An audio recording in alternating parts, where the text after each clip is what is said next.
Hola, buenas tardes, ¿cómo les va? Otro sábado más, ya van quedando pocos para terminar el año. Eh, bueno, el grupo se está preparando para el asado del próximo domingo, no de este, sino del que viene. Ya tenemos más o menos programada la cosa, así que esperemos que salga bien. Y no como el último que fue medio accidentado. ¿De qué vamos a hablar hoy? Bueno, hoy vamos a hablar de un tema recurrente, ya lo hemos planteado en otras ocasiones, pero como siempre hay autores que agregan o que aportan cosas nuevas, es interesante volver a tratarlo. Se llama Muerte y Resurrección del Tango. Es una frase que se ha repetido a través del tiempo. El tango se muere, el tango no va a durar, el tango esto, el tango el otro. La cuestión que el tango sigue vivito y coleando hasta nuestros días y le auguramos un futuro bastante interesante. O sea, teniendo en cuenta que hoy en día hay mucha muchachada, mucha gente joven que se dedica a tocar tango, a cantar tango, a bailar tango, bueno, esto le está augurando al tango un futuro que seguramente otro tipo de músicas no lo tuvo o no lo va a tener. Partimos de dos premisas fundamentales. La primera, que la época de oro del tango, la época del 40, la década del 40, es nunca más se va a repetir. O sea, esa fue, ya lo hemos hablado muchas veces, ya lo hemos comentado, una época esplendorosa, donde el tango se escuchaba en todos lados, en las radios, en las confiterías, en las boates, en los cabarets, pero todo el día, de las 8 de la mañana hasta 2, 3 de la madrugada. Era habitual. Y le estoy hablando de Buenos Aires, pero también en Montevideo, no tanto, no tan asiduamente, pero también en Montevideo había actuaciones de tango en las radios, ¿eh? Como en la radio Carver, la radio El Espectador, fundamentalmente, en los teatros. O sea, que esa fue una época esplendorosa, aparte donde surgieron esos músicos que han quedado como los clásicos del tango, ¿no? Hablamos de los Pugliese, hablamos de los Troilo, hablamos de los Goyeneche, hablamos de los Rivero, hablamos de lo de Florial Ruiz, o sea, las figuras, tanto músicos como cantores, más importantes de la época. ¿Y qué pasó? Después de la época del 40, podemos decir ya en los 50, en los 50 pasaditos, empieza una decadencia del tango. Yo diría más que una decadencia, empieza una época de vaivenes.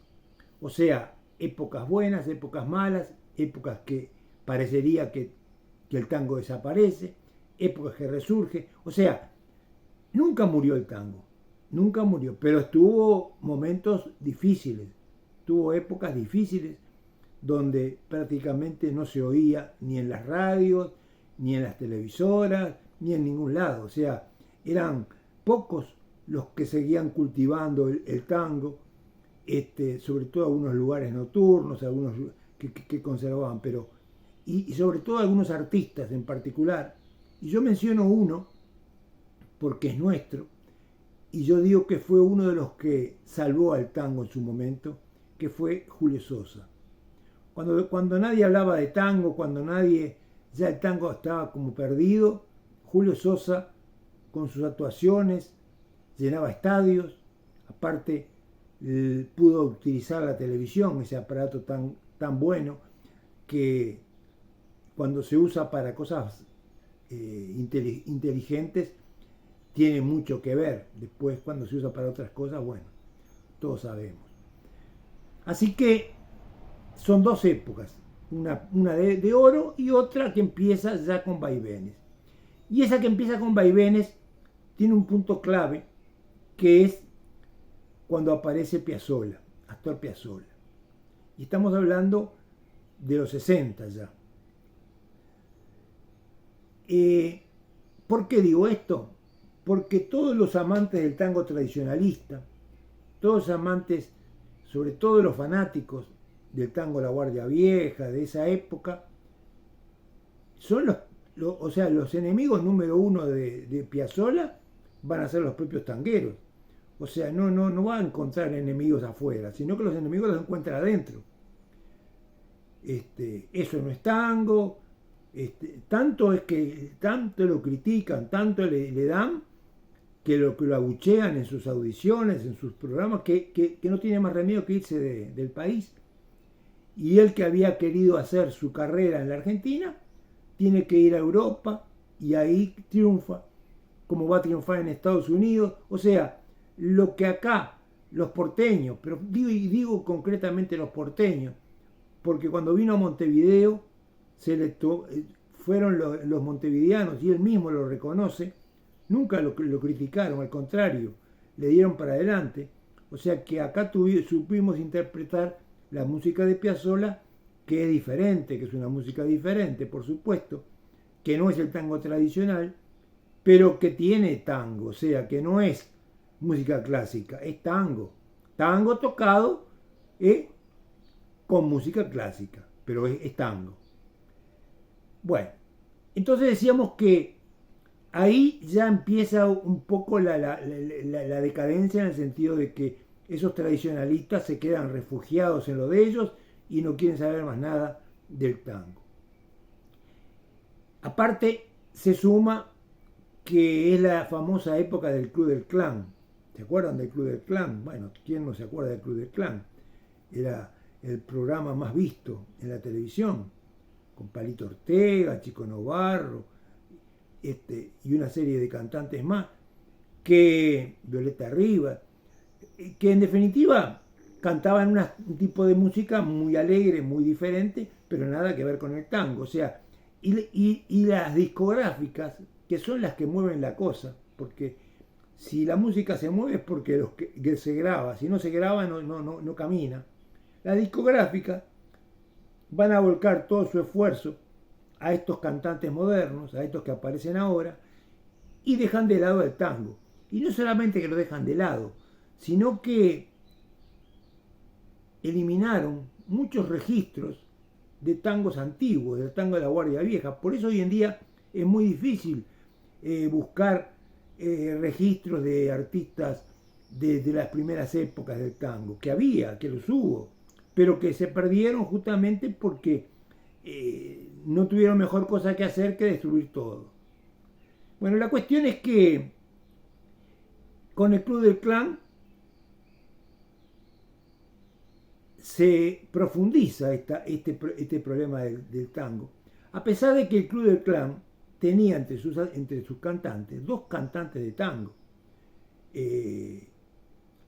Raúl Lavie, que cantaba tango y cantaba otras cosas, y Néstor Fabián. Pero yo digo, está bien, estaban integrando el elenco, pero tenían su lugar aparte. O sea, lo de ellos no era el grupo, lo de ellos era como una parte del programa, apartado del programa. No eran los que más se destacaban, ni eran los que se les daba más para adelante. O sea, en general ahí los que triunfaban y los que tenían más éxito y más promoción eran los otros. Johnny Tedesco, Palito Ortega, Lalo Franzen, esos eran los que tenían más promoción. La cuestión es que, a pesar de todo, el tango se sigue manteniendo. Y yo les decía a ustedes, esta es la época de Julio Sosa. Julio Sosa enfrentó a esta nueva ola, enfrentó al Club del Clan, lo enfrentó del punto de vista artístico. O sea que él arrancó a cantar en los estadios, llenó el Luna Park. O sea, aparte cuando empezó a actuar en televisión, también era muy protagonista. Si algunos de ustedes se acuerdan de haberlo visto en la televisión, se acuerdan que él era mucho de interpretar los tangos, no solamente cantarlos, sino interpretarlos. y eso le daba más, más promoción a su figura. Y para mejor, para colmo de males, decíamos que aparte del Club del Clan,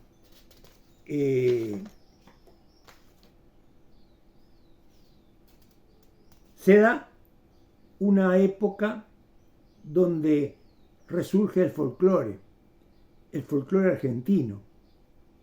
Es la famosa época de los chalchaleros, de los fronterizos, de los quillahuasi, de los cantores del alba, o sea, todos esos conjuntos argentinos que van a ser capote y que a su vez van a empezar a tener promoción no solamente en la Argentina, sino en el Uruguay.